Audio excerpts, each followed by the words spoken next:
여러분 반갑습니다. 반도체 오빠 천마쌤입니다. 월요일이에요. 벌써 월요일 1교시 6시입니다. 새벽 6시 이제 방송 시작해야죠. 보통 한 5시 정도면 기상 하더라고요. 기상 6시에 일어나신 분도 있는데 일찍 일어나신 분들은 한 5시 정도 일어나시는 분도 있고, 우리 찐팬분 중에 보니까 막 3시 반 정도 일어나신 분도 있어요.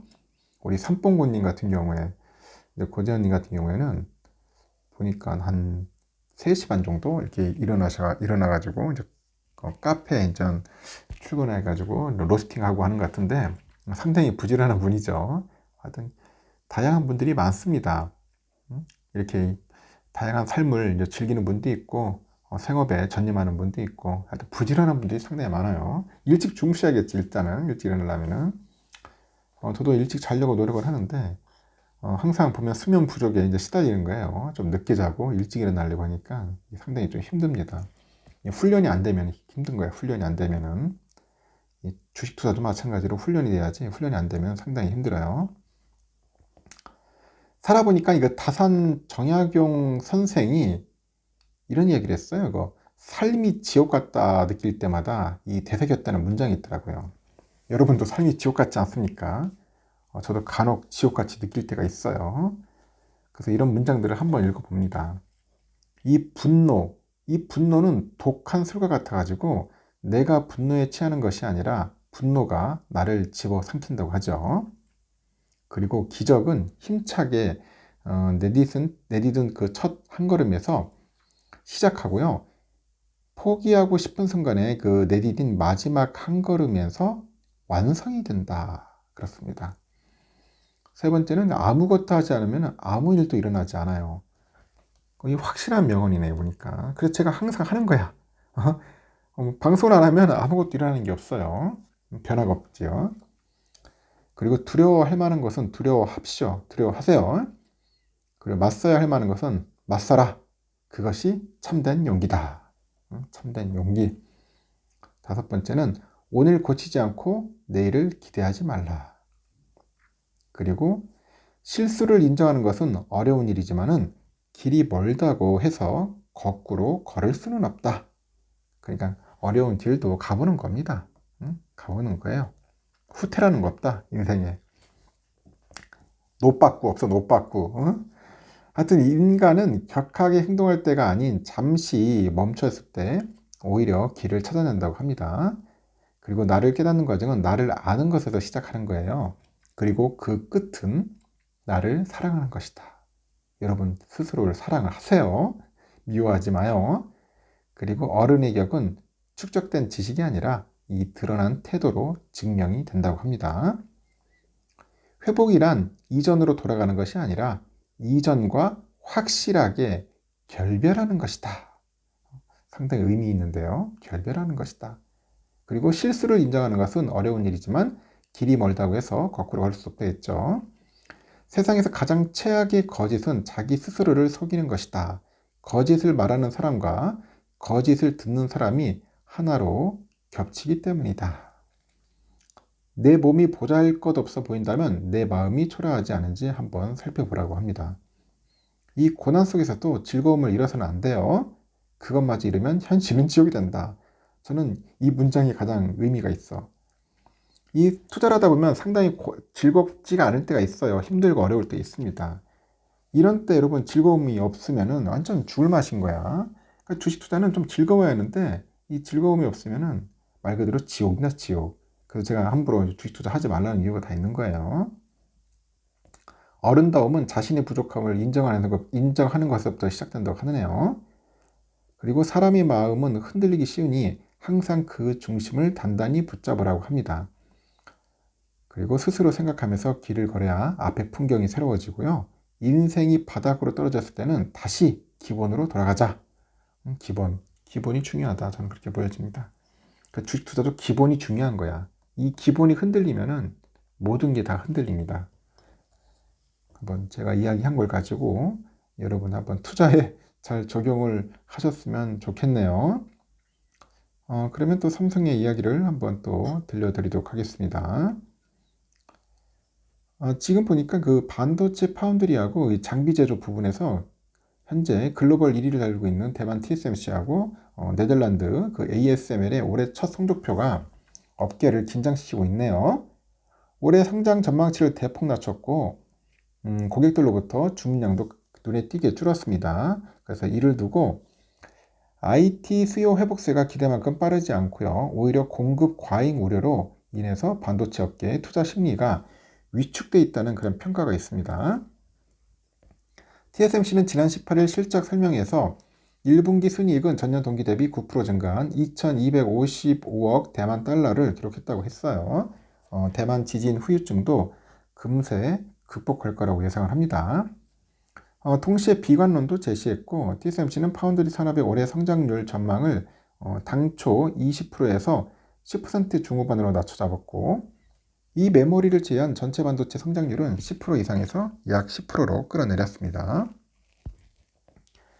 TSMC는 레거시 반도체 수요가 미적지근하다고 봤어요.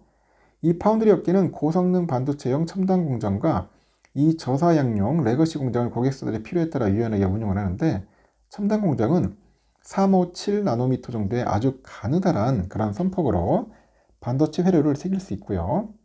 이 스마트폰 두뇌 역할인 AP하고 그 엔비디아 인공지능 AI 칩 같은 고성능 제품에 주로 적용이 됩니다.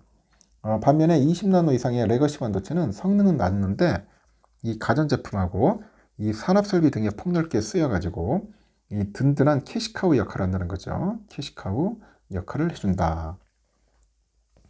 그래서 TSMC CEO가 그래요. 그 AI 데이터 센터 수요는 강하지만은 이 전통적인 서버 수요가 미적지근하다고 하죠. 아주 미지근하다고 합니다. 소비자용 가전제품 수요도 약하고 이 전기차 비롯해서 이제 글로벌 자동차 소비량이 이제 줄다 보니까 이 차량용 반도체 주문이 아주 부진해. 차가 안 팔려. 큰일입니다. 이 반도체 장비 분야도 심상치 않아요. 네덜란드 반도체 장비 회사 ASML이 1분기 매출이 지난해 4분기보다 27% 감소한 52억 9천만 유로를 기록했다고 했고 ASML은 7나노 이하의 미세 공정에 쓰이는 EUV 노광 장비를 생산하는 회사죠. EUV 장비는 ASML이 그 공급을 독점하고 있다고 해도 과언이 아닌데 이런 ASML의 매출이 감소했다는 것은 그에 걸맞은 충격이 있었다는 거죠. ASML의 1분기 주문 예약 건수가 전년 동기 대비 4% 감소했습니다. 파운드리 업계는 장비 발주량을 비밀에 붙이기 때문에 전체 수요를 가늠하기 힘들고요. 하지만 ASML의 이번 실적을 통해서 전반적인 위축세가 드러난 거예요. 유럽의 금융그룹이죠. 오도 BHF의 그 스테판 호리 분석가가 TSMC나 삼성이나 인텔 같은 그런 주요 고객사들이 장비 투자를 늘리지 않고 있다는 의미다. 그렇게 진단을 하죠. 공급의 과잉을 우려한 파운드리들이 장비 구매를 취소하거나 미루면서 투자 속도를 조절하고 있다는 것 같아요. 미국, 일본, 유럽 등 각국이 반도체 산업을 육성한다면서 앞다퉈가지고 이 자국 내 생산 시설을 유치하고 있어서 그런 것 같습니다. 한때는 뭐 난리 쳤어. 진짜 뭐 장비 도입해야 하니 말해야 하니 뭐 난리 치더니 이제는 또 장비를 조금 이렇게 도입하는 시기를 늦추는 것 같습니다. 참 웃깁니다, 보면은. 하여튼 공급이 과잉되면 또 골 때리겠죠. 앞서서 삼성은 미 텍사스주 테일러 파운드리 가동 시기를 올해 말해서 26년으로 늦춘 바 있어요. 다만 일시적인 장비 주문 감소를 확대 해석할 필요는 없다는 반론도 있는데 ASML CEO는 경기 회복에 맞춰가지고 올해 하반기는 상반기보다 수요가 더 강할 것으로 예상한다 하죠. 파운드리 시장의 충격이 한국 업체들이 장악하고 있는 메모리 시장에도 번질지 주목이 되는데 일단은 그 TSMC 전망에는 메모리를 제외하고 이 메모리를 제외하고가 중요한 겁니다. 메모리를 제외하고 이 단서가 달렸어요. 전자제품 판매가 부진하면 메모리도 영향을 받는다고 말하죠. 일단은 스마트폰이나 PC 수요가 바닥을 통과했다는 점을 들어서 반도체 실적 전망의 상향 속도가 느려질 수는 있겠지만 이 방향을 바꿔 하향되지는 않지 않겠다. 하향은 아니다. 제가 볼 때는 반도체 쪽은 메모리 쪽은 괜찮을 것 같은데 이 시스템 쪽이 조금 좀 떨어질 것 같네요. 보니까. 근데 그런 부분들도 우리가 좀 참고를 하고 투자를 해야 할 것 같습니다. 어차피 뭐 계속 막 무한정 팔리지는 않을 거예요. 무한정 팔리기는 좀 쉽진 않다. 그렇게 보셔야 할 것 같습니다. 요즘 보니까 그 스마트워치보다 가볍고 편하다는 갤럭시 P3에 관심이 많이 가더라고요. 이 스마트폰 알림을 바로 확인해야 하는 그 직업의 특성 때문에 스마트워치를 수년간 착용해 왔는데 매일 차려면 귀찮기도 하고 불편해서 가끔 벗어 놓는다고 합니다. 그 요번에 삼성이 이제 4년 만에 그 내놓은 그 피트니스 밴드가 있어요. 갤럭시 P3. P3가 있는데 이게 가성비하고 착용감이 만족스럽다. 그런 이야기들을 하더라고요. 평소 착용하던 스마트워치 대신에 갤럭시 P3 핑크 골드 색상을 한번 처음 써봤다 하는데 이 P3를 보니까 지난 3일, 8일, 15일 삼성닷컴에서 세 차례 판매했는데 모두 조기 완판될 정도로 인기를 모았고 현재 삼성닷컴에서 재판매를 기다리는 소비자들이 몰려서 검색어 1등이다. 갤럭시 P3의 인기 비결은 단연 가성비라고 하는데요. 89,000원으로 수십만 원에 달하는 스마트워치보다 저렴하고 이 가성비로 유명한 샤오미 미밴드 8 프로 가격과 비슷해요. 비슷한 게 아니라 미밴드 8 프로가 좀 쌉니다. 10,000원이나 싸죠. 스마트워치를 구매하기는 부담스럽지만은 그 웨어러블 제품을 착용하고 싶은 그런 소비자들이 처음 선택하기에는 좀 접근성이 높다고 합니다.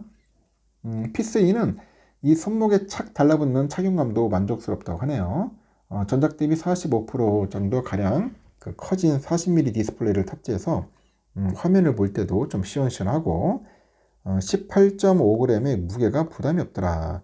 피트니스성 밴드다 보니까 업무용으로 쓰는 그런 스마트워치와 달리 이 패션을 위해서 줄질을 해야겠다는 생각은 들지 않았다고 하네요. 대표 기능은 건강관리죠. 유산소, 웨이트, 구기 종목 등 한 100종류 이상의 운동 데이터 기록할 수 있고 이 삼성 헬스랑 연계해가지고 수면하고 스트레스 관리 가능하고 또 평소 많이 걷고 달리기를 즐기는 만큼 걸음수, 심박수 그런 측정 기능이 이용했답니다.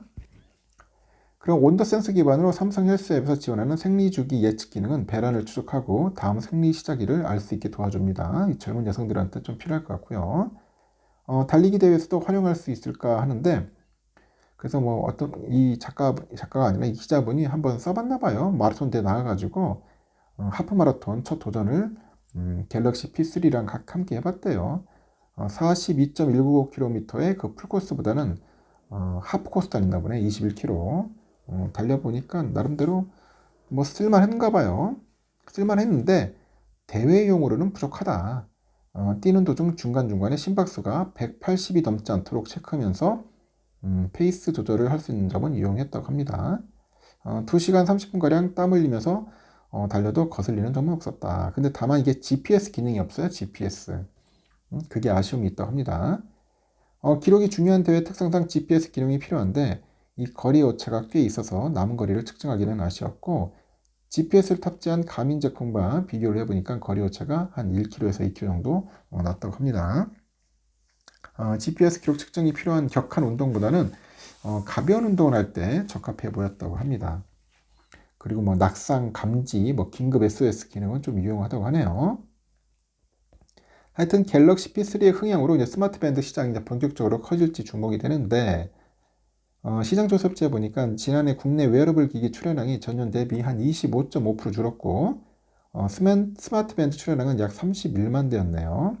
삼성 관계자도 갤럭시 P3 물량을 최대한 빨리 확보해 가지고 추가 판매할 계획이라고 합니다. 하여튼 여러분 관심 있는 분들은 한번 구입해 보시기 바랍니다. 저도 뭐 스마트 밴드, 스마트워치가 있는데 스마트워치가 좀 불편하긴 불편하더라고요. 배터리가 빨리 닳고 좀 무거운 것 같아요.